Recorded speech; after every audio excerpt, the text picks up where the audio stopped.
आज मैं बनाती हूँ कढ़ी चावल और साथ में रायता। तो उसके लिए मुझे किचन में घंटों खड़ा होना पड़ेगा और बेटी को भी संभालना पड़ेगा। जहाँ कभी वो शरारत करेगी, कभी गोदी लेने के लिए बोलेगी, तो कभी कुछ। तो मैं शुरुआत करती हूँ किचन में। रायते के लिए सबसे पहले थोड़ा सा जीरा भून लूँ, उससे अलग ही फ्लेवर आता है। तो मैं इधर शुरू हो जाती हूँ किचन में काम करने के लिए। उससे पहले बेटी को आम दे देती हूँ कि ये थोड़ा सा आम खाए और शांत रहे, बट ये आम लेती ही नहीं है। तो वैसे तो बच्चे को संभालना भी ज़रूरी है, क्योंकि घर के काम के साथ साथ बच्चे को भी संभालना ही पड़ेगा। तो मैं भी सभी फीमेल के जैसे ही हाउसवाइफ ही हूँ। घर के काम के साथ साथ सोच रही हूँ थोड़ा सा टाइम यूट्यूब पर भी दूँ। तो प्लीज़ आप सपोर्ट कीजिएगा मुझे भी, क्योंकि मैं नई यूट्यूबर हूँ। तो आप लोगों का सपोर्ट मिलना बहुत ज़रूरी है। आप लोग सपोर्ट करेंगे तो मेरा हौसला थोड़ा सा बुलंद हो। और जब मैं एक हाउसवाइफ होके इतनी हिम्मत कर सकती हूँ कि घर संभालने के साथ साथ बच्चा भी संभाल रही हूँ, साथ में हस्बैंड की भी जिम्मेदारी संभाल रही हूँ। उनको सुबह खाना बना के देना, टिफ़िन तैयार करना, फिर उनको शाम के लिए पूछना भाई क्या बनाना है क्या नहीं बनाना है। और दिन भर बच्चे की भी एक्टिविटी इतनी होती है, कभी बच्चा खेलता है, कभी इधर हंसता है, रोता है, कभी किचन में जाके सारा सामान गिरा देता है। तो मतलब ये तो बच्चे का जारी ही रहेगा। साथ में कभी कभी गुस्सा भी आ जाता है बच्चे के ऊपर, लेकिन कभी कभी बहुत प्यार भी आता है उसकी मासूम सी शक्ल देख के।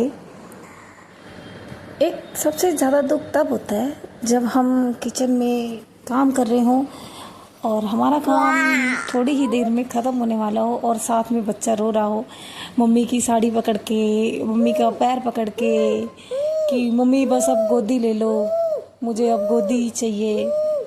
तो उस टाइम थोड़ा सा गुस्सा भी आता है और बहुत दया भी आती है बच्चे के ऊपर कि यार कहाँ हम अपने काम में लगे हुए हैं, क्योंकि बच्चे के ये जो पल हैं ये तो वापस नहीं आएंगे। पर हम भी क्या करें, हमें भी ये रहता है कि तो चलो जल्दी से थोड़ा सा काम ख़त्म कर लेते हैं, फिर उसके बाद हम बच्चे के साथ ही टाइम स्पेंड करेंगे। तो किचन में कोई एक काम तो है नहीं कि फटाफट से 2-4 बर्तन और धो के आ जाएं। तो वहाँ भी सारा काम होता है। अब जैसे कि मैं कढ़ी ही बनाऊंगी, तो सबसे पहले तो मैं बेसन और छाछ और उसमें हल्की सी हल्दी डाल के उसको घोलूँगी। फिर उसके बाद उसको गैस पे चढ़ाऊँगी, फिर उसको चलाते रहना, उसमें भी टाइम लगेगा, जिसमें तो घंटों का काम है। तो बच्चे को तो पकड़ना ही पड़ेगा। थोड़ी बहुत देर के लिए मैं किरशा को लेके थोड़ा सा खिलाती हूँ, कि थोड़ा सा लाड प्यार करती हूँ कि थोड़ा सा चुप हो जाए बेटा।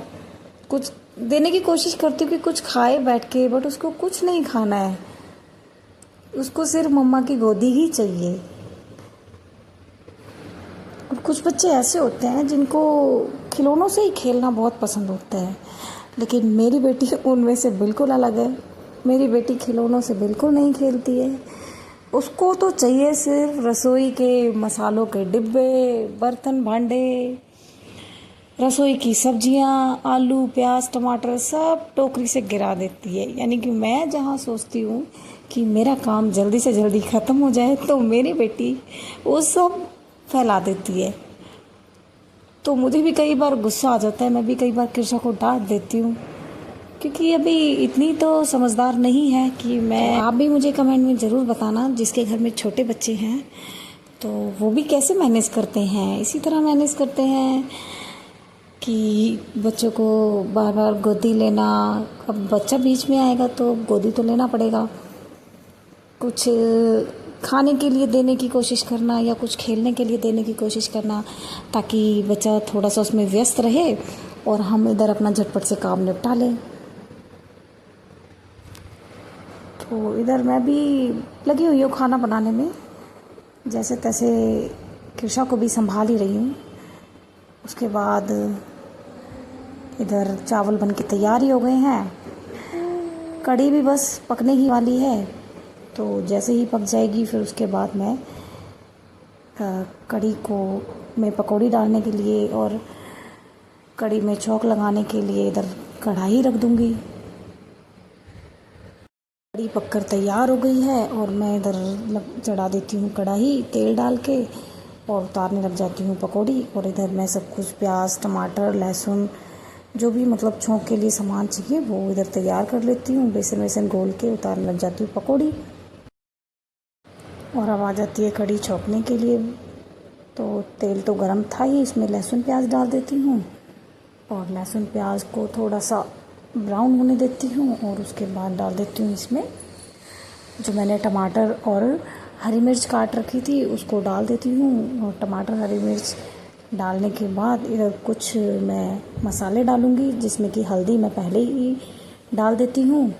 तो अब मैं डालती हूँ मसाला, नमक और लाल मिर्च डाल के और उसको थोड़ा पकाने के बाद इधर कढ़ी जो पका रखी थी पहले से ही वो डाल देती हूँ और इधर मेरी कढ़ी पककर तैयार होती है। तो मिलते हैं आपसे नेक्स्ट ब्लॉग में।